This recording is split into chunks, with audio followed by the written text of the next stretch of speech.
Bonjour mesdames et messieurs, nouvel épisode de podcast. Aujourd'hui j'ai la chance, en fait on a la chance, je suis avec Mathieu, d'inviter mon ami, tu correct si je dis ami? J'aimerais ça. Ok. Je suis fier de ton ami. Bon c'est gentil. Maxime Talbot, Salut. qui n'a plus besoin de présentation, ancien joueur de la NHL, mais tu vas te présenter quand même. Donc je suis très heureux de te recevoir Maxime et j'aimerais que tu te présentes puis on va commencer cet épisode comme on le fait d'habitude, comme on jase au gym, vu que tu es un membre aussi de notre gym. Ouais. Donc, je te laisse te présenter tout ce que tu fais, tout ce que tu veux faire, etc. Puis on va... Cool. Ben, j'aime pas trop parler de moi comme ça. C'est difficile de faire l'introduction normalement. C'est même parti sur un podcast. Ouais, exact. Donc, c'était le podcast avec Maxime Talbot. Merci Maxime d'être venu et bonne continuation dans tes projets. Écoute, j'ai 39 ans, ancien joueur de hockey professionnel. J'ai joué 11 ans dans la Ligue nationale, 6 ans pour les parents de Pittsburgh, on a gagné en 2009. J'étais un petit gars, mes parents viennent de Ville-le-Moine. J'ai grandi à Saint-Bruno, sur la rive sud de Montréal. Puis, j'ai pris ma retraite. J'ai joué 6 ans à Pittsburgh, 2 ans à Philly, 2 ans à Colorado. Après ça, j'étais à Boston, 2 ans. Puis, j'ai été 3 ans en Russie, joué là-bas. Pendant tout ce temps-là, j'ai rencontré ma femme. J'ai eu 3 enfants. Puis, ça fait 4 ans depuis avril que j'ai pris ma retraite. J'ai arrêté en 2019. Puis là, j'essaie plein de choses. Je suis entrepreneur un petit peu. J'ai touché aux médias, j'ai été agent de joueur, j'ai été coaché à San Diego une année. Je suis papa à la maison en mes temps. Mais, je dis souvent à ma femme, je dis non, mais je travaille pas, on est 2 parents à la maison. Puis elle dit ta gueule, tu sais, t'es pas en téléphone, dans ton bureau, tu sais. Je travaille, mais pour moi, de ne pas avoir d'horaire comme ça, puis de faire des choses que j'aime, c'est pas vraiment travailler. Okay. Donc, on a pas mal de questions. La base, déjà, moi, ce que je voulais voir, c'est qu'on en parle souvent avec Mathieu, on est 3 sportifs. Tu as réussi un petit peu mieux que nous. Ouais, non, à peu de choses près. Après les millions, la Coupe Stanley. Mathieu, oui. Mais comment ça se passe à un jeune âge? Est-ce que tu étais déjà prédestiné à réussir? Est-ce que, versus les autres enfants, parce que tantôt, on a fait notre podcast avec Mathieu il y a quelques temps, et on se disait combien de personnes jouent au hockey désirent arriver à ce niveau-là, y parviennent très peu. Est-ce que toi, tu le savais? Est-ce que ta famille avait identifié quelque chose? Comment t'étais quand t'étais jeune? C'est une bonne question. Je sais, merci, c'est un de mes... Bon, Ouais. c'est bon. J'essaie. Je m'attendais pas à ça. Très fort, très fort. C'est très bon. Écoute, le matin de mon premier match dans la Ligue nationale, le coach m'a assis et dit « T'as fait l'équipe, tu vas jouer au New Jersey. » On commençait contre les Devils. Le matin de mon premier match, je pensais pas encore que j'allais jouer national. Tu sais, là, j'y croyais pas. Ça a toujours été mon rêve parce que ça ne pouvait pas être un but ou un objectif, c'était plus un rêve parce que c'est gros, jouer en national. J'ai toujours été très bon pour me mettre des objectifs court terme. Donc, à chaque début de saison, je me dis, OK, l'an prochain, je vais rendre bonne saison, l'an prochain, je vais jouer Atom 2A, deuxième année. Après ça, Pee-Wee 2B, je vais jouer Pee-Wee 2A. J'aimerais ça jouer Bantam 2A, première année Bantam, puis après ça, Midget 3A, puis après ça, Junior. Tu sais, mes objectifs étaient toujours très court terme. Là, quand c'est arrivé, je connaissais la généralité de tout ça, là, c'était jamais je vais jouer national. J'étais pas un gars qui regardait tant le hockey à la télé. J'étais plus un sportif qui aimait compétitionner. Okay. Tu sais, j'étais un gars qui allait à l'aréna, là, et je levais mon père, papa en une pratique. Fait que j'étais déjà autonome. Je voulais aller à l'aréna. J'arrivais là-bas, puis je capotais. J'avais un blast, puis du premier jour où j'ai commencé à jouer, à ma dernière pratique en Russie le matin, que je savais que c'était ma dernière game, là, je me suis fait patiner par Bob Hartley. Là. C'était lui mon coach, puis il m'a backskaté le matin de mon dernier match en carrière. Là. J'avais un smile dans mon visage. Tu n'y disais jamais passé. Puis c'est une de mes grandes qualités quand je joue au hockey, c'est que j'étais enthousiaste. Tu sais, j'arrivais, là, j'ai toujours l'aréna, c'est une destination. J'arrivais, j'étais excité, puis c'était dark quand tu rentres, hein? Oui, sans quoi l'aréna. J'étais sur une glace de hockey, même quand je coachais, et encore, je coach mes enfants, puis wow, j'ai de l'énergie, j'aime ça être là. Donc, de compétitionner, c'est le fun, mais j'aurais peut-être pu jouer au football puis faire la même chose. C'était pas parce que c'était du hockey, c'est devenu du hockey, ma passion, parce que j'étais peut-être meilleur à ça. Puis j'ai bien fait, parce qu'en football, j'aurais sûrement pas été... j'étais bon, mais j'aurais pas sûrement joué dans la NFL. Donc, loin de là, j'étais prédestiné à jouer en national. Ça a vraiment été étape par étape, jusqu'à temps que, tu sais, à un moment donné, tu deviens 8e choix total dans le junior majeur. Tu dis, OK, ben, je suis le 8e joueur au Québec de mon âge, mon groupe d'âge. OK, t'es bon. Là, après ça, Ligue nationale, j'ai été repêché 8e ronde. Maintenant, il n'y a plus 8 rondes. Fait que là, tu dis, OK, je suis pas si bon que ça. Tu sais, tu dis, il y a 234 joueurs au monde qui sont meilleurs que moi, soit des joueurs à sortir là, de seniors, des affaires, tu fais comme, tu commences à être découragé. Tu dis, OK, je suis en Ligue nationale, je suis repêché en Ligue nationale. Là, les 2 années après avoir été repêché, j'ai vraiment eu un. Je suis entraîné fort. Je suis devenu un homme aussi. Puis quand je fais les World Juniors, là, tu deviens d'un 20 meilleurs joueurs au Canada, ce qui est super.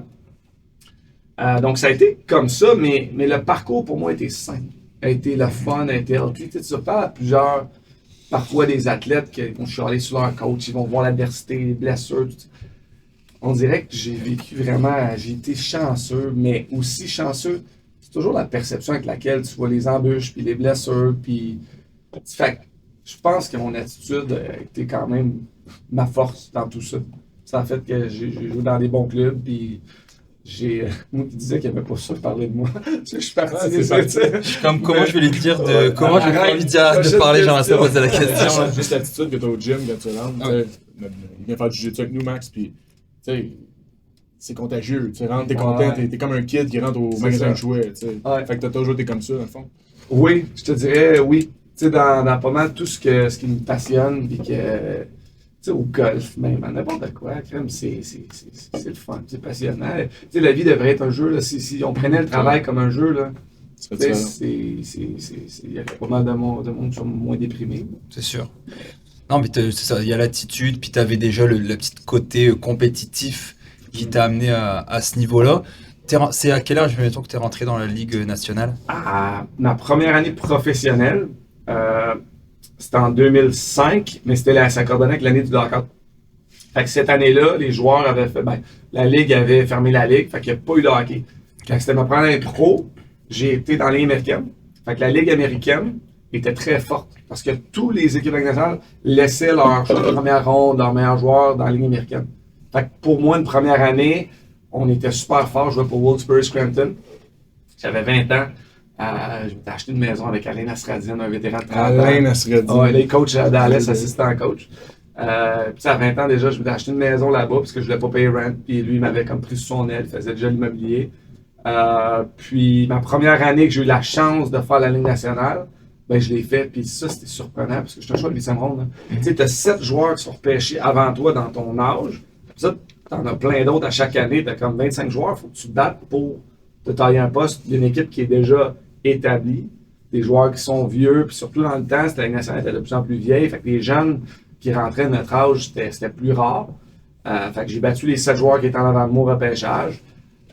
Puis mon premier match en 2006 a été c'est avec Sidney Crosby. Puis c'était la dernière saison de Mario Lemieux. Fait que tu sais, c'était quand même cool, là, contre Martin Brodeur au New Jersey dans les Arena. Tu m'as raconté quelques histoires justement sur Sidney Crosby, à quel point c'était un gars qui était focus, déterminé, discipliné. Ça m'a marqué. On en avait parlé au party de Noël où tu m'avais dit que c'était un gars qui pratiquait un peu comme Cristiano Ronaldo, puis l'élite des sports. Exactement, c'est des gars qui la destination, tu sais, c'est pas la destination qui vaut, c'est tout le chemin, c'est comme on dit, là, ils préfèrent le chemin versus se rendre à la destination.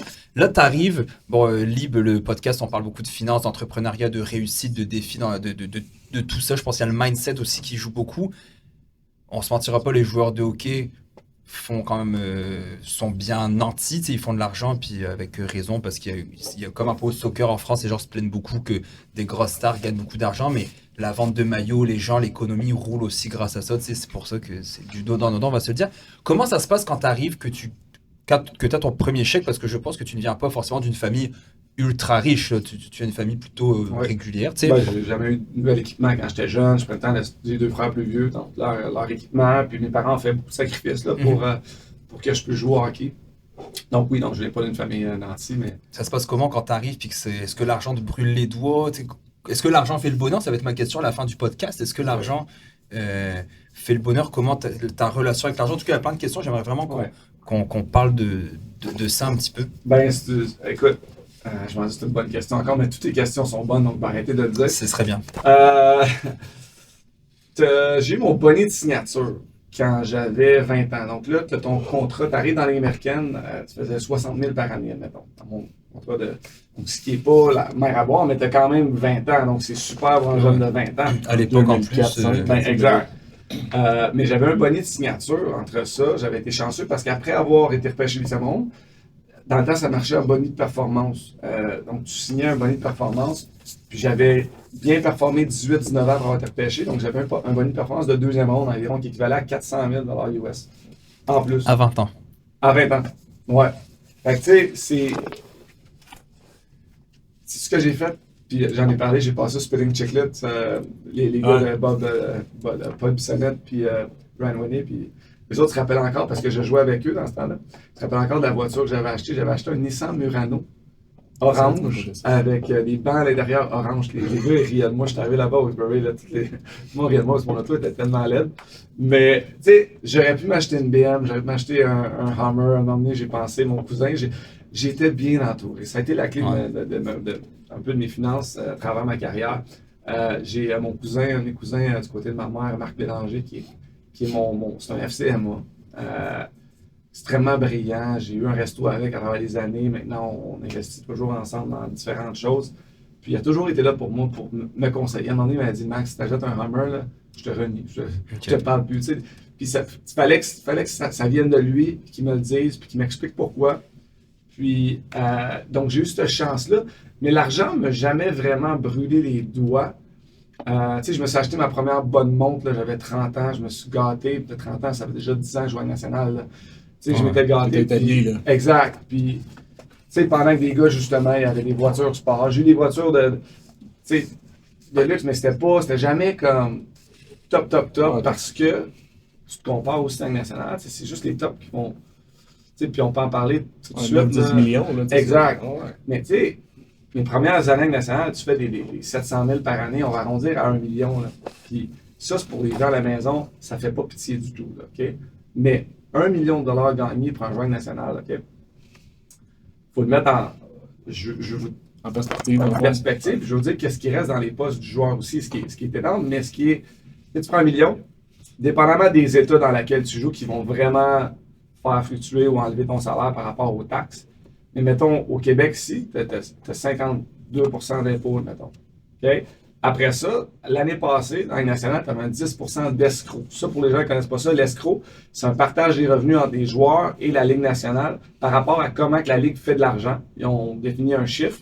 Et là, il faut que tu partages les revenus. Donc, les joueurs, depuis le dernier encore 2012, il faut qu'ils remettent toujours une partie de leur salaire, qui équivaut à 10% l'an passé, à la Ligue nationale. Ouais. Là, tu perds un autre 10%, à 63% que tu perds. Ça, tu perds 4% d'argent, normalement entre 5 et 3%. Moi, je paye 4%. Tu sais, fait que tu es rendu à 67% de ton salaire que tu touches pas. Il est disparu, là. OK? Fait que sur 1 million, là. Même pas. Tu sais, 300, 70%, 330 000. 330 000 que tu reçois. OK? Après ça, la plupart des joueurs, tu payes un loyer. Tu as ta maison qui est au Québec. Tu as 2 domiciles. Tu as 2 voitures. Si tu es une femme, des plus vieux, tout ça, dans le temps, chez célibataire, c'est correct. Mais tu sais, à la fin, tu vas dans les restos, whatever, tu vas dépenser, ton train de vie va matcher un petit peu le 1 million que tu fais, pas le 320 000. Tu roules pas en Murano jusqu'à la fin de ta carrière. Ben, c'est ça, exact. Non, j'ai bien fait de pas faire ça, mais tu sais, tu finis ton année, là. Pour 1 million, si tu peux investir 100 000 à la fin de ton année, tu as été économe, tu as bien fait ça, puis tout ça. La moyenne des joueurs qui vont jouer avec National, qui vont faire 1 million de dollars, c'est beaucoup pour. On pense justement aux 10 millions, là, mais les gars qui font 700 000, c'est un minimum, il y en a plus qui font 700 000 qui font 10 millions. Vous regardez la moyenne, mais aussi la longueur de la carrière. Fait que le gars va faire ça 2, 3, 4 ans. On regarde maximal, la longueur moyenne, je pense, d'une carrière, c'est 4 ans dans la Ligue nationale. Tu prends ceux qui vont jouer 20 ans puis ceux qui vont jouer 30 matchs. Là. Tu sors de ta carrière, tu as 30 ans, oui, 200 000, 400 000 de côté, mettons, puis tu as fait 10 millions, mettons, là, en 10 ans, de 1 million par année. C'est pas beaucoup. Mettons, tu as fait 4 ans, tu as fait quoi, à peine 1 million? C'est net. Net. Tu sais, fait que là, faut que tu te retrouves, ça dépend à qui, tu n'as pas eu la chance d'étudier tant que ça. Ceux qui ont eu des moins longues carrières, tu n'as pas tant la fame qui vient à l'entour de pouvoir se trouver un emploi facilement dans les médias ou dans les choses. T'sais. Moi, j'ai été hyper chanceux quand je venais de jouer. Fait tu sais, là, faut que tu te retournes, tu fais des écoles de hockey, tu fais ce que tu connais, tu fais du coaching, tu fais. Tu sais, fait que tu repars ta vie un peu à neuf, tu as ta deuxième carrière, tu as 30 quelques années, puis faut ta femme est habituée à un rythme de vie aussi, si elle est là. Donc, il y a plein de choses que. Puis encore là, loin de moi de vouloir faire pitié, là, c'est une vie extraordinaire. On parle de sous. Sur 1 million, là, prendre la base que si tu investis 100 000, tu as une belle année. Déjà là, je pense qu'il y a plusieurs gens à la maison qui vont faire comme ah, ouais. J'ai investi 100 000 par année. Tu sais, c'est ça. Puis toi, tu peux le faire. C'est ça l'affaire. J'ai des amis entrepreneurs là, qui dépensent pas mal plus que. Moi, eux autres, là, ils savent que c'est récurrent. Tu sais à peu près combien que tu vas faire après.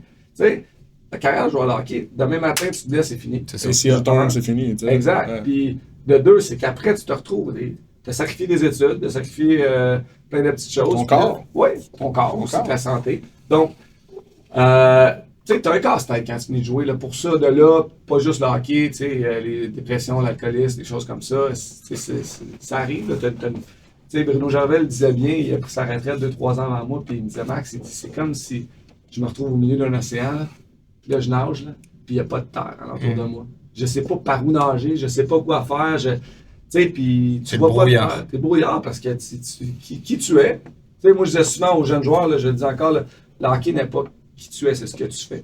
Puis d'être capable de séparer les deux, puis de te définir en tant que personne, le bonheur, tout ça, avant de te définir en joueur de hockey, c'est important là, parce que. Tu sais que dans les conférences en entreprise, dans les écoles que je donne, je mets toujours une slide, puis je leur demande donnez-moi le point commun de ces gens-là.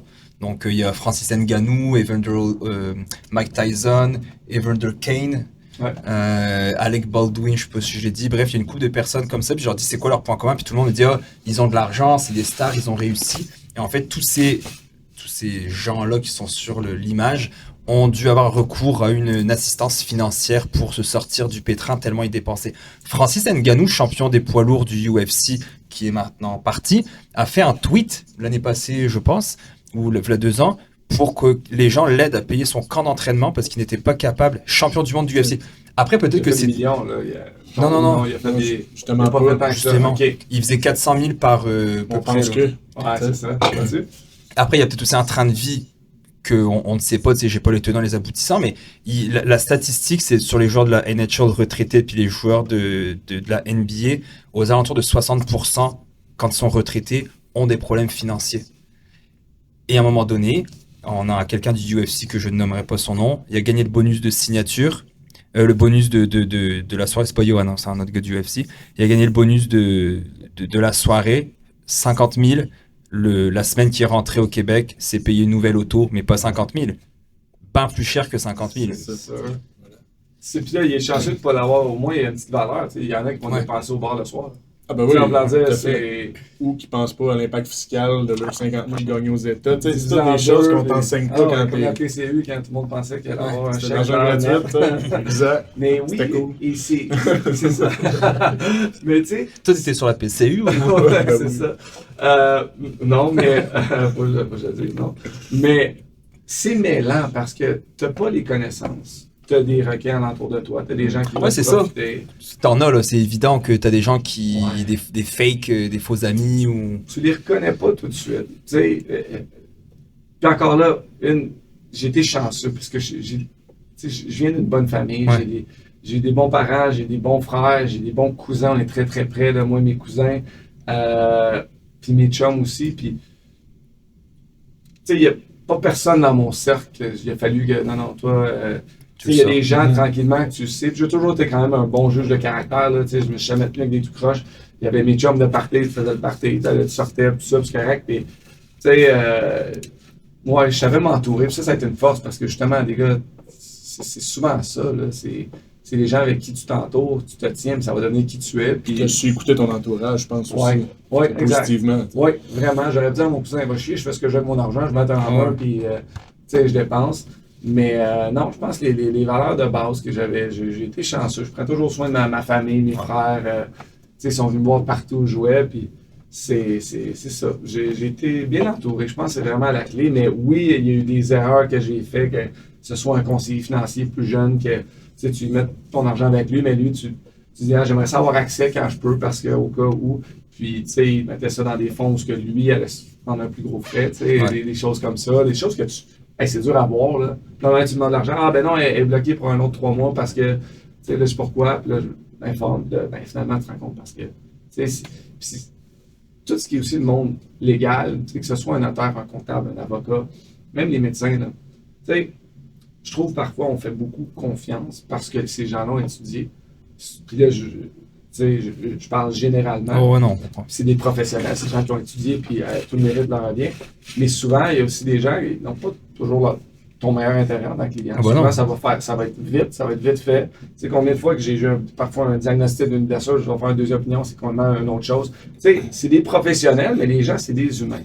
Les gens, parfois, t'as-tu pensé à ça, que ce soit un avocat plus jeune ou un notaire, ou que t'as-tu pensé à ça, fais ça. Moi, j'ai pas étudié, là, je fais juste mon common sense, là, comment ça fonctionnerait, tu sais, où je parle à mon cousin, puis là, tu challenges un peu. Ben, j'avais pas pensé à ça, j'avais pas vu ça comme ça. Mais je te paye, je sais pas combien de l'heure pour c'est ta job, tu sais. Donc, de poser toutes les questions, donc, donner un conseil, whatever, tu sais, c'est de poser toutes les questions, bien s'informer, faire ton travail toi-même. Souvent, l'information maintenant est accessible sur Internet, dans mon cas, là, tu sais. Fait j'ai souvent challengé, puis plus souvent qu'à mon tour, j'ai aussi trouvé des petites erreurs, des affaires que crème, une chance, j'ai pas fait ça de même. Là. Mais c'est pour ça que nous, en tout cas avec Lib, on a autant de succès, si je peux dire. On en parlait tantôt avec Mathieu en s'en venant dans l'auto. C'est qu'il y a beaucoup de jargon dans le milieu, que ce soit financier, de juridique, médical, etc.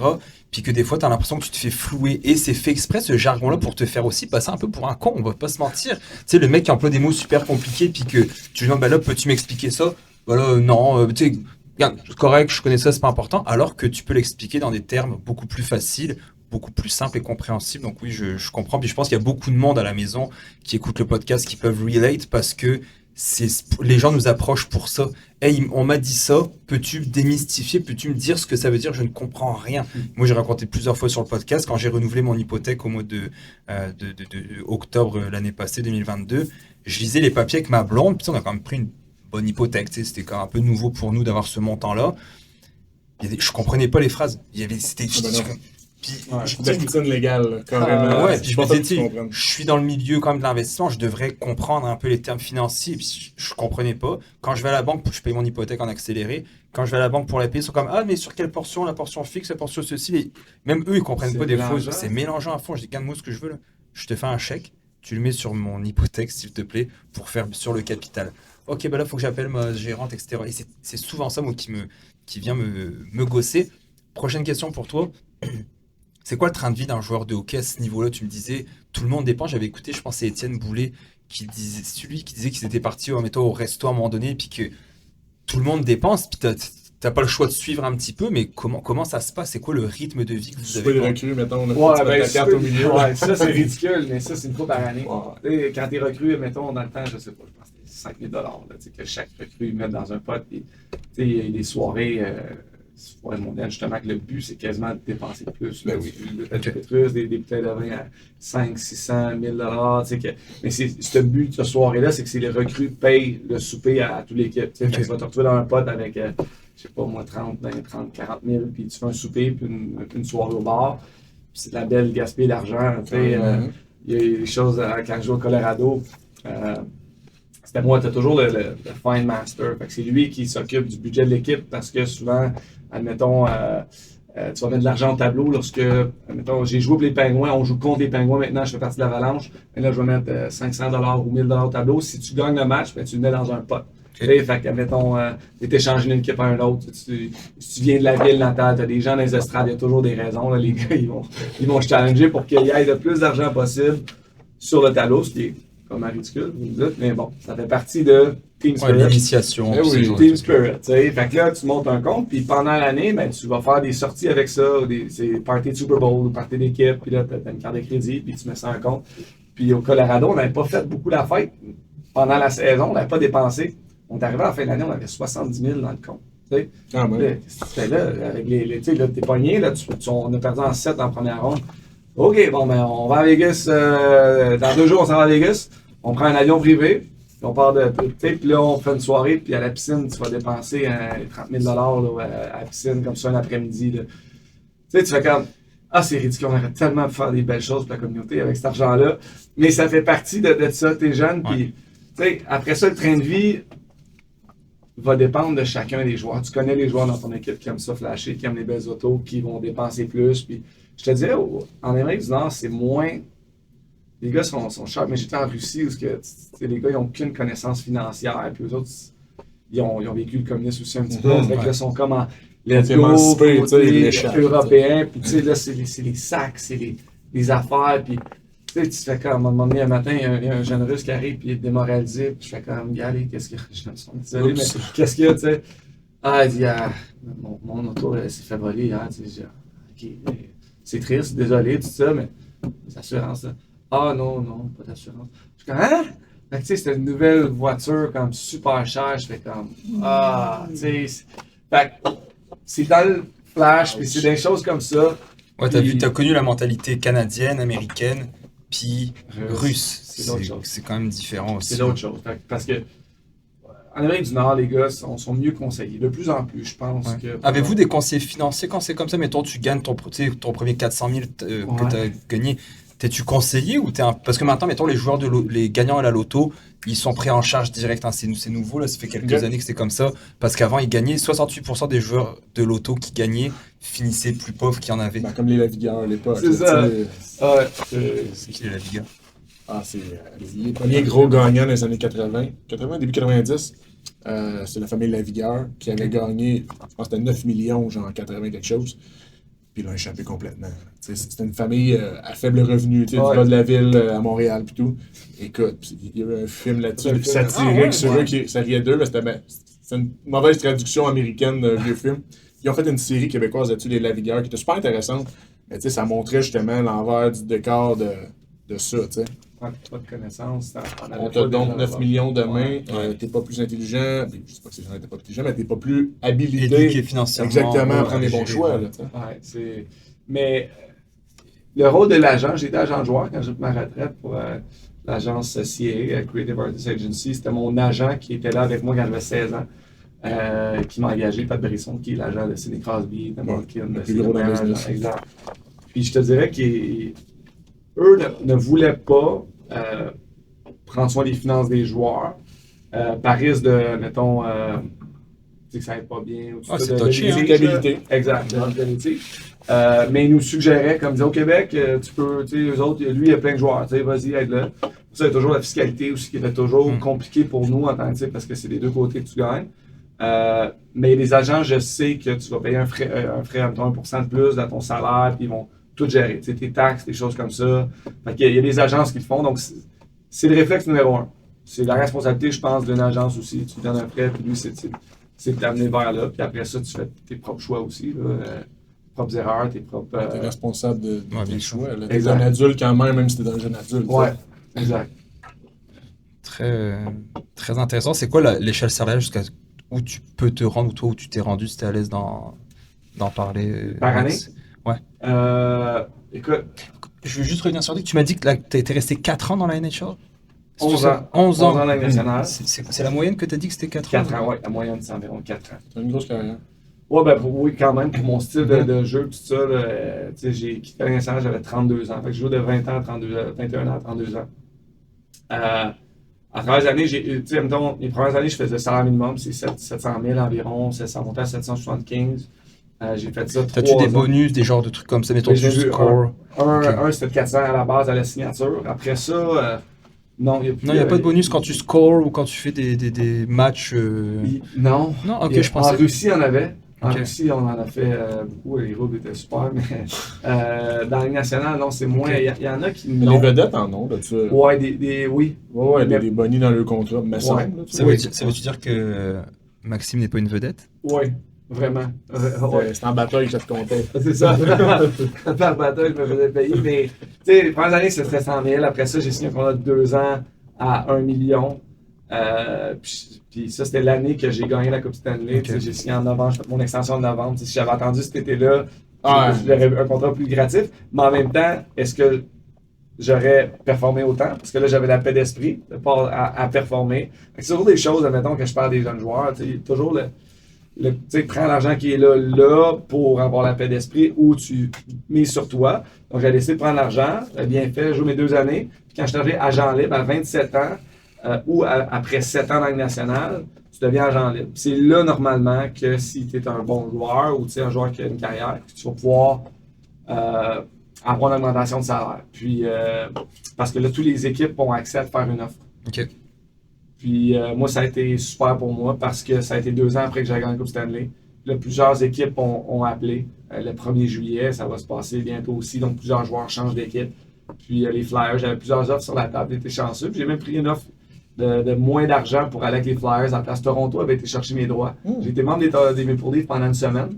Il m'avait changé au draft. J'avais parlé à Brian Burke. Lui, il dit Max, il dit je vais être là. Je vais t'en faire plus d'argent que n'importe qui. Je te veux avec les Maple Leafs. Puis, j'avais évalué mes affaires. Puis, je ne trippais pas sur le leadership, le coach où l'équipe s'en allait à ce moment-là. C'était Carlisle, Randy Carlisle, c'était Diane Phaneuf, tout ça. Rien contre lui du tout, mais l'équipe, tu sais, elle n'avait pas gagné. Fait que j'avais pris moins d'argent pour aller à Philly, une équipe qui était comme en renouveau. Il avait signé Brice Galov, Jagger cet été-là. C'était débarrassé de Richard Carter. J'ai dit, let's go. Fait que j'ai fait un contrat de 5 ans, 9 millions cet été-là. 9 millions pour 5 ans ou 9? Ouais, non, 9 millions pour 5 ans. Okay. Fait que c'était comme 1,850 par année. Puis après, j'ai été en Russie. Puis, ça, c'est un gros move quand même. Tu sais, t'avais les trois. T'es qui de les trois étaient nés? Oui, ben ma troisième est née entre ma deuxième et troisième saison là-bas, ici à Montréal. Mais oui, je suis parti avec les 3 kids après ma dernière saison à Boston. Je voulais la stabilité. Ouais, mais c'est un gros. Tu sais, quand même, tu changes de continent, tu changes de. Tu sais, mettons, j'ai un petit accent français si tu n'avais pas remarqué, mais tu sais, je suis comme français. C'est que Mais tu sais, nous, on a déménagé dans un endroit où on parle la même langue, où la culture, oui, c'est anglo-saxon, puis occidental, puis. Ça se ressemble beaucoup, je veux dire, à part des fois Mathieu qui me comprend pas quand je parle, ou qui lui me dit des phrases, puis je suis comme quoi, qu'est-ce que tu dis? La bedaine. Ouais, la bedaine. Je dis la bedaine au lieu de la bédaine aux enfants. Quand je dis, ah, mettez-vous sur votre bedaine, donc lui il se fout de la gueule avec Yoann à chaque fois. C'est français. Non, c'est québécois, mais en français. Mais bref, mais toi, tu as quand même fait un move énorme de partir là-bas. Ça a été quoi cette réflexion? Ben, je voulais vraiment de la stabilité. Parce que j'étais rendu au point de ma carrière où cette dernière saison-là, j'étais up and down. Ça veut dire que c'est la première saison de ma carrière que je me suis fait descendre des mineurs. Fait que là, j'ai 32 ans. Là, tu te fais descendre des mineurs, je suis à Providence puis à Boston. Là, j'étais comme, OK, mon rôle, c'est rendu quoi dans une équipe? Puis je voulais pas faire up and down, j'avais 2 enfants. Là, tu sais pas dans quelle équipe tu joues le matin, soir. Donc, j'ai dit, la deuxième meilleure option, la meilleure ligue, c'est la KHL. Puis ils ont appelé très tôt dans le processus. Au mois d'avril, ma saison finissait. Ils ont appelé Max, tu viendrais de jouer. Là, je fais OK, non, tu sais, je sais pas trop. Je me suis informé. J'ai appelé tous les vétérans de l'équipe. J'ai appelé des gars qui avaient déjà. J'ai fait mes devoirs. Puis vraiment, ça a été financièrement la meilleure décision que j'ai faite de ma vie. Parce que ça a changé ma vie financière. Ils payaient là-bas quand même. Là. Exact. Tu faisais plus que. Non, tu faisais pas plus que les NHL. Plus d'argent que dans les meilleures années. Parce que tu as 13% d'impôts. Ouais, bah ouais. Tu faisais 7% d'intérêt dans mon compte chèque. Tax-free. C'est comme 14% tax-free. Tu as des bonnies de performance, tu as des bonnies de match, tu t'en vas en série. Tu sais, c'était. C'est pas juste pour ça que j'étais là-bas. C'était vraiment pour avoir une stabilité. J'ai assez l'expérience de jouer dans la 2e meilleure ligue au monde. Puis ça a fini par être. J'ai resté là 3 ans. Puis. Ça a été super bon culturellement, mais financièrement, ça a fait comme, OK, j'ai pu bâtir ma maison, j'ai pu avoir comme un petit lousse quand j'ai terminé aussi pour savoir ce que je voulais faire. Donc, ça a été vraiment bien. Bah, écoute, je suis surpris dans ma tête. C'était comme le 2e choix, puis c'était comme, bon, bah, OK, je vais aller faire un 100 000 par année là-bas. Là. Ouais, non, mais en Suisse, c'est la 2e meilleure ligue, mettons, en Europe. En Suisse, ça va quelques 100 000 par année. En Russie, tu sais, l'argent du pétrole est là. Puis tout, exact. Ben, c'est toutes des pertes, en fait. Les équipes, les organisations perdent tout l'argent. Il n'y a pas de deal télé. Les arénas, moi, je joue dans des équipes. Tu choisis ton équipe, là. Tu peux pas aller dans toutes les équipes. Ouais, c'est des histoires d'horreur aussi. Exact. Exact. Mais tu choisis des équipes de qualité. Puis, après ça, ben, c'est toutes des chums à poutine un peu. C'est des sponsors, des choses comme ça. Moi, je jouais pour Locomotive. Fait que c'était tous les trains, admettons, de la Russie qui étaient propriétaires de l'équipe. Puis là, tu délais avec le président de l'équipe qui était, lui, un ami de Poutine. Puis, écoute, moi, je rentrais dans cette culture-là à pieds joints. Je dis, let's go, boys. Puis, tu sais, ça peut être très froid, très. Moi, le premier jour, là, je soupais chez des joueurs russes à manger du poisson, puis à boire de la vodka. Puis, OK, boys, personne parlait en anglais, là, même là, tous les Russes, là, vétérans de cette équipe-là. Puis ça, tu sais, tu travailles. Oui, exact. Il faut que tu travailles, tu as une belle attitude. Puis, tu sais, j'avais un autre joueur dans mon équipe, pas nommé, qui lui, tu sais, il voulait pas faire les tests physiques, et puis, tu sais, les Russes, ils n'ont pas le temps de prendre dans l'équipe. Moi, ça a bien été. Ça fitait avec qui j'étais. On a vécu des beaux moments. Là. Ça a été quand même compliqué parfois, là, surtout la dernière année à Moscou. Là, ma femme, mes 3 enfants, c'était pas simple. Là, le chauffeur pour faire 45 minutes de route pour aller à la pratique au game. Ma femme qui était là après les taxis pour aller à 2 écoles différentes. Dans le temps, on était sur la rue du Red Square. C'était super, mais c'était demandant, surtout pour elle. La logistique était difficile. Moi, je m'en vais à la maison m'amuser avec des chums, puis t'essayes d'apprendre, puis là, t'as des gars qui parlent anglais, puis ça, elle, ça va à l'épicerie, tu t'en vas avec ton téléphone, translate, puis là, t'as mis là-bas. Vivre une solitude un peu. Là. Ouais, fait que c'était plus compliqué pour la famille, mais on regarde avec du recul, ça a été super. J'ai quelques questions parce que, avec lui. Tu peux ouvrir, de toute façon, je trouve ça dégueulasse. La semaine produit. Non, on va en parler après de Mana puisque c'est à toi aussi. Mais avec Libre, on a un forfait membre. Et le forfait membre, les gens vont avoir le podcast en primeur avec toi et ils ont l'occasion de te poser des questions. Donc j'en ai quelques-unes que je voulais te poser de eux. Donc il y en avait un, par exemple, un membre qui t'a posé la question de tes projets actuels. La bouteille que j'ai fait tomber d'ailleurs entre autres. Est-ce que tu pourrais nous parler de tes projets actuels, Maxime? Ben écoute, on a Mana ici qui est super. Délicieux, merci beaucoup. C'est un projet, j'ai rencontré des gars super sharp il y a 2 ans et demi environ qui partaient cette boisson-là. Ça fait quelques mois que c'était sur les tablettes. Il y avait une saveur, c'était pamplemousse. Puis j'ai goûté au produit, j'ai trippé, j'ai dit, je peux-tu investir? C'est parce que je suis tombé en amour avec les gars, j'ai trouvé super cher, le produit était bon. J'ai dit, j'aimerais savoir la business active, tu sais, comment ça fonctionnait. Tu sais, il nous reste un pourcentage justement qu'on avait gardé en cas qu'on avait besoin de financier et tu fais exactement ce qu'on veut aussi parce que ça peut nous aider à développement des affaires quand tu as quelqu'un qui travaille les médias, ça l'aide un petit peu. Donc j'ai embarqué, puis là ça fait 2 ans et demi qu'on roule ça, puis ça progresse très bien. On est passé dans l'œil du dragon au mois de mai. Les gens, la réponse est super, surtout depuis ce date-là. Ça a été, on n'a pas fait de deal malheureusement, mais ça a fait du beau marketing. Là, on rentre en exclusivité chez Sobeys au mois d'août. Avec eux, on va être dans tous les GA, puis dans les dépanneurs aussi de la chaîne Sobeys. On était déjà dans 750 points de vente qu'on a fait à pic et appel, là, vraiment. Démarchage avec des reps. C'est ça, que nous autres aussi, on a cogné, puis café, puis fine, puis ça s'est développé. Donc là, on rentre dans une grande bannière qui va nous aider en attente exclusive. Pour les gens qui ne savent pas, le Mana, c'est une boisson à base de yerba maté qui a des capacités. C'est une infusion énergisante, pardon, pas une boisson énergisante, parce que justement, on essaie nous de perturber le marché des boissons énergisantes. On se bat contre les Red Bull, les Monster, un petit peu plus nocif pour la santé. Nous, c'est un produit qui est sans crash parce que c'est la théobromine qui donne la caféine dans tout ça. On a 120 mg de caféine, 13 g de sucre, ce qui est respectable. C'est du sucre de canne, végétalien, antioxydant, infusé à froid. Justement, ça garde les capacités antioxydantes. Puis on se démarque par aussi notre branding, je pense. C'est des artistes de la scène émergente, des artistes au Québec de Montréal qui ont designé les canettes. Il y a le nom des artistes sur chaque canette. C'est Camille Charbonneau. On a le groupe Pastel aussi. J'avais jamais remarqué. Jannick Cousseau. Votre site internet est incroyable. Merci. Ouais, on a gagné un prix dernièrement. C'est JP Dugal qui a tout refait notre branding aussi parce qu'on a commencé avec un branding. C'était écrit Mana très normalement. Puis ça a aidé beaucoup notre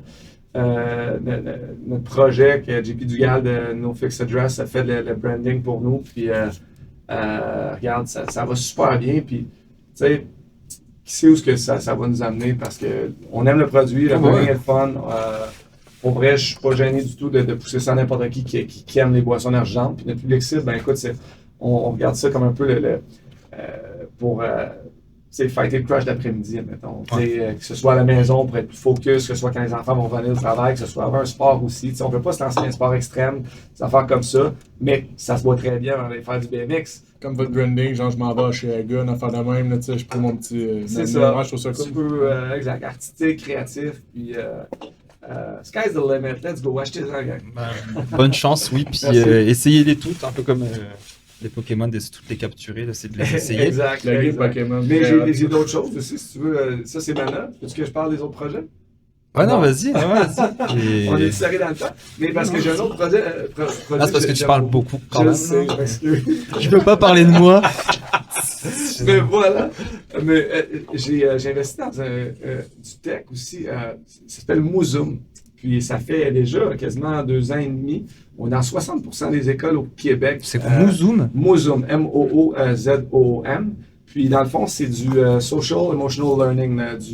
En français, ça serait l'intelligence l'apprentissage social et émotionnel. Voilà. Donc, c'est une plateforme où les enseignants utilisent ça en classe pour éduquer un peu. Donc, moi, je sais que l'école de mes enfants, Vision Varennes, ils utilisent ça chaque vendredi après-midi. Les professeurs, ils mettent ça et ils mettent vidéo que la plateforme là et ils vont regarder mettons, un petit bullying. Puis là, c'est un petit vidéo de quelques minutes. Puis là, tu as des choix de réponse. Comment vous réagissez? Pourquoi? Puis, tu sais, il y a plein de différentes situations. Interactif. Exactement, que les jeunes vont regarder l'anxiété, que ce soit l'entraînement de bouger, de bien manger, tout ça. Donc, c'est super bon pour la régularisation des enfants, surtout socialement. Puis, on est en train d'aller aux États-Unis, tout ça. Donc, c'est un beau projet. Puis, c'est le créateur de ce beau projet-là, c'est un ancien avocat, que ça fait des problèmes un petit peu. Là. OK.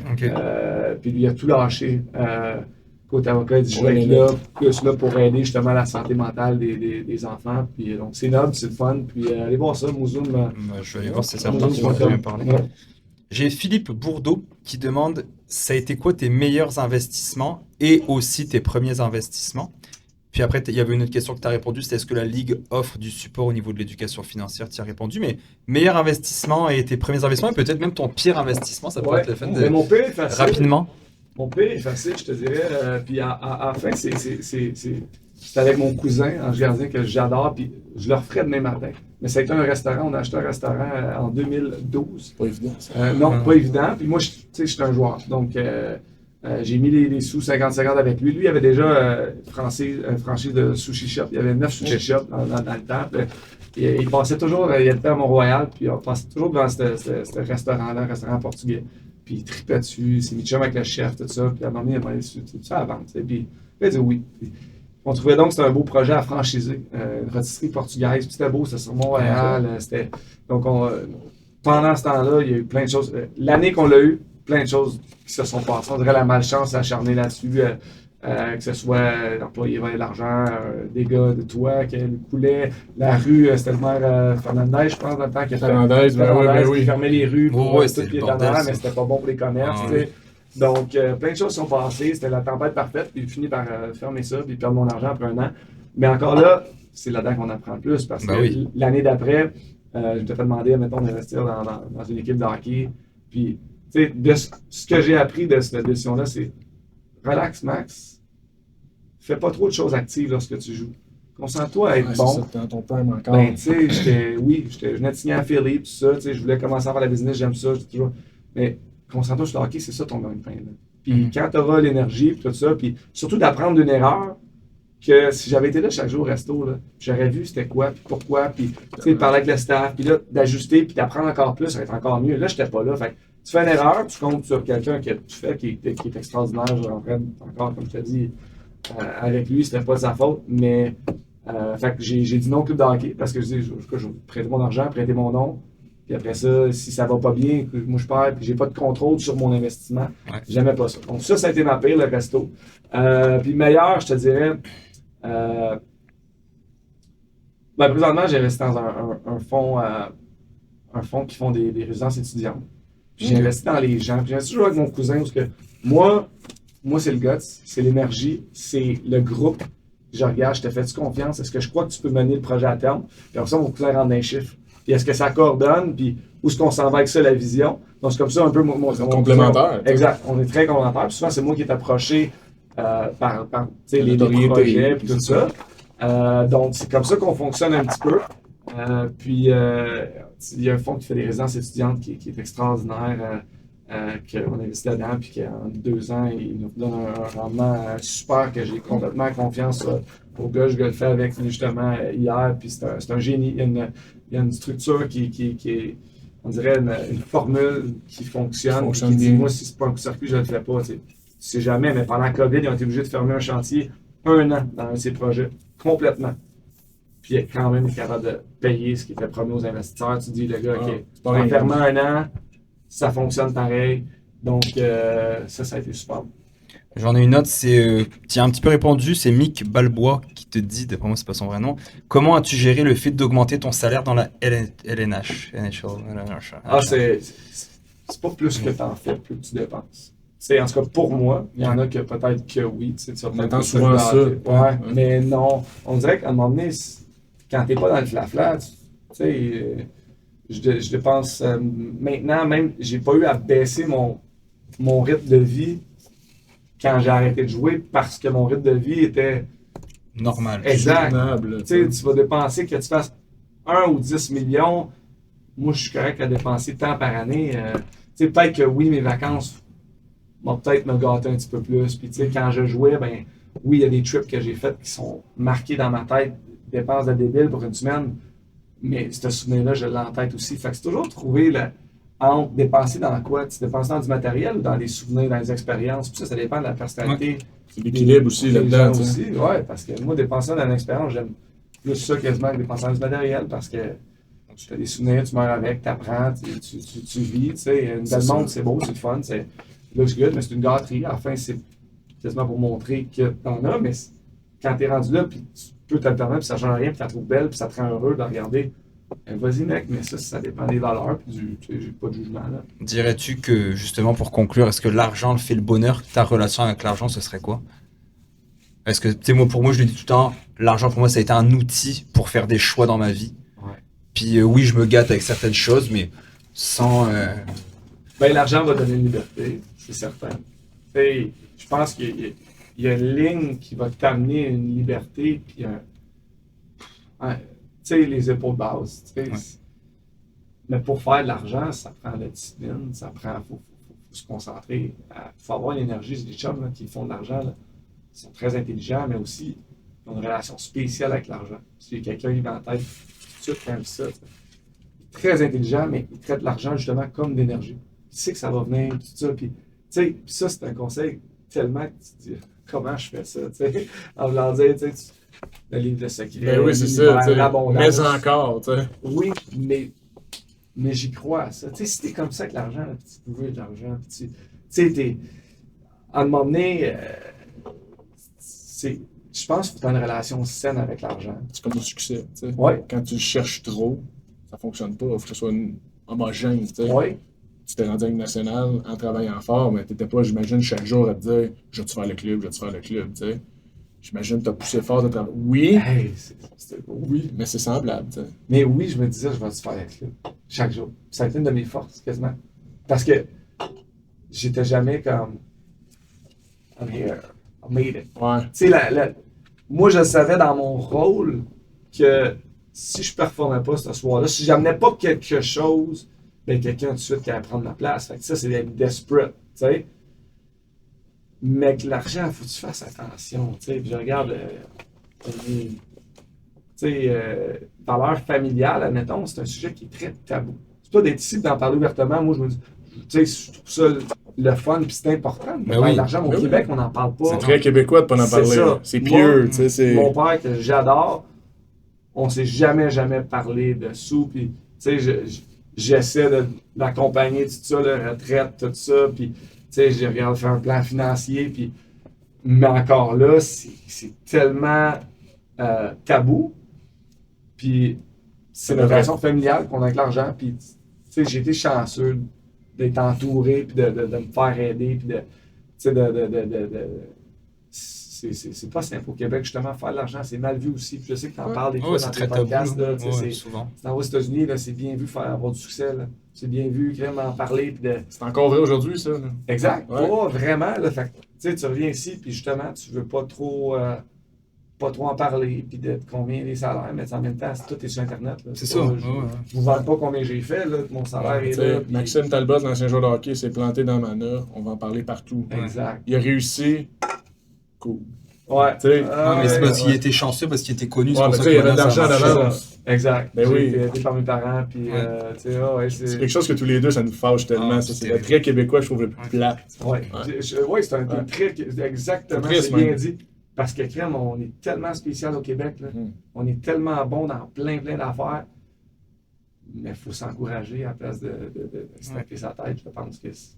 Tu connais j'en ai déjà parlé, l'histoire du panier de crabes. Je finirai là-dessus. C'est un grand-père qui s'en va pêcher avec son fils, puis il pêche des crabes, puis le grand-père le met dans le panier. Puis les crabes commencent à monter pour s'échapper du panier, puis le petit-fils dit « Papy, mets le couvert, qu'est-ce que tu fais ?» Puis le grand-père dit « Non, t'inquiète pas, laissez comme ça. » Puis là, le petit-fils, c'est comme « Tu sais, papy, ça fait 1 heure qu'on pêche pour avoir des crabes, on perd notre temps, tu sais. » Puis finalement, le grand-père lui explique que le syndrome du crabe, c'est que quand un crabe arrive à sortir du panier, les autres crabes le tirent vers le bas pour ne pas qu'il réussisse. Ouais. C'est une histoire vraie, là, les crabes font ça. Et souvent, j'ai l'impression que c'est ça, je l'ai déjà dit, on avait reçu GNT sur un des podcasts, qui est un YouTuber, puis il disait aussi que lui, il y avait beaucoup de ressentiment par rapport aux Québécois, parce que lui, il fait de l'argent, c'est juste ses vidéos YouTube sont vues des centaines et des centaines de milliers de fois, donc YouTube paye, tu sais. Et c'est ça, c'est un peu la jalousie dans le milieu du Québec, alors qu'on devrait au contraire s'encourager. Tu sais, moi, j'ai toujours partagé Mana ou peu importe, sans attendre rien en retour. Je suis super content, puis honoré que tu sois sur le podcast. Je suis très content. C'est au-delà de mes attentes de recevoir quelqu'un qui a accompli des choses comme toi. Mais en même temps, je me suis jamais dit, OK, si je place Mana, il va peut-être venir. Je l'ai vu parce que je bois des boissons énergisantes, puis ce matin, c'est pour ça que j'en bois pas un, parce que ce matin, j'en buvais un exactement. Donc, tu sais, je me dis, pourquoi pas aider ces genres de personnes-là, des entrepreneurs ou peu importe. Qu'est-ce que ça va m'enlever si toi tu fais de l'argent avec Mana, puis pas moi? De là, l'énergie que je te parlais. Si tu donnes, tu recevras. C'est tellement. C'est des valeurs américaines, même dans les fondations, dans les. Nous autres, on avait un pasteur là, religieux là, avec les pingouins, mais tu sais, c'était pas. J'ai eu ma petite phase religieuse que j'étais là, j'ai en Haïti construit un orphelinat, j'avais une fondation là-bas, puis ça a été des super hauts moments, tu sais. Mais de ça, il nous prenait des histoires de la vie. Tu sais, c'était pas religieux, mais il était super brave. Il fait des triathlons, il était carré en Redman. Mais de ça, j'ai appris beaucoup. Lui, il était très dans justement, là, tu devrais donner 10% de ton salaire à des fondations, des choses comme ça. Puis tu sais, à la base, on est tous comme ça. Ouais. C'est beaucoup, 10%. Là. Mais ça te revient d'une manière ou d'une autre, d'une certaine façon, parce que c'est des énergies, tu sais. Puis comme ça, tu sais, t'es fin, tout ça, puis je t'ai dit, je peux-tu faire quelque chose pour toi, parce que moi, ça me fait extrêmement plaisir, je le sais combien ça coûte, du placement de produit, là. Fait que c'est super, mais de l'autre côté, moi, je vais faire n'importe quoi pour toi. Fait que c'est juste d'échange de services, puis à la fin, c'est des belles énergies, là. Oui, bien sûr. Tu sais, c'est ce que j'essaie d'expliquer souvent, c'est si toi tu réussis, mais que moi ça prend un peu plus de temps. Mathieu, il y a des blocs, il y a des trucs en immobilier, commercial. Moi, j'en ai pas, j'ai juste de la bourse. Si la bourse, elle plante pendant les 5 prochaines années, mais que l'immobilier, Mathieu fait plein de cash. Eh bro, je suis tellement content pour toi. Ouais. C'est pas de ma faute si toi ça a pas marché. Ça. Puis c'est mieux de t'entourer de gens qui réussissent que de t'entourer de gens. En tout cas, mon père m'a toujours dit ça. Entoure-toi de gens qui réussissent, t'as plus de chances de réussir. Si t'es entouré de pauvres et pas un bon terme, mais de gens qui réussissent moins, ben tu vas rester là. C'est sûr, c'est certain. Merci Max. Je suis très content que tu sois venu. Je suis rendu canadien. Là. J'adore les Français, j'ai du malheur. En plus, on est pas mal écouté en France. Mais bref, si on veut te retrouver sur les réseaux sociaux, sur mana.probablement com ou .ca. Exact, manayarlomaté.com, max25 sur Instagram, Mathieu, on peut te retrouver. Ouais, donc on peut te retrouver un peu partout sur les réseaux sociaux. Mathieu Davio, c'est pareil. Vous allez voir beaucoup de vidéos de Jiu-Jitsu. Ben oui, c'est ça. Mais c'est parti. Félicitations, hein, parce que vous faites, là, je sais pas si vous l'avez déjà fait dire, là, mais allez voir l'Académie Connexion, le gang, c'est écœurant. Ah, mais ici, t'es sur Libre. Hein? Ici, c'est Libre. Ouais, je le sais. Là, c'est le retour d'avoir plugué le mana. C'est tellement ce que vous faites. Simon, t'es écœurant avec tes enfants. C'est vraiment, là, je sais pas si les gens le savent à quel point les enfants t'aiment, mais t'es un bon coach. Ouais, ils le savent. Ils le savent, tu leur as déjà dit. C'est des questions. C'est bonne chose, Mathieu. C'est beau ce que vous faites au gym à Saint-Amand parce que c'est une communauté, puis vous aidez du monde à être excité dans la journée, puis à accomplir des choses. Puis moi, c'est pour ça que je tombe en amour avec le Jiu. C'est pas j'aime l'art martiaux, mais j'aime la communauté du Jiu. Tu t'en vas là-bas, puis tu rencontres du monde, puis tu te fais deuxième famille. C'est clair. C'est clair. Bravo. Merci à tous, puis on se voit la semaine prochaine pour un nouveau podcast. À bientôt tout le monde.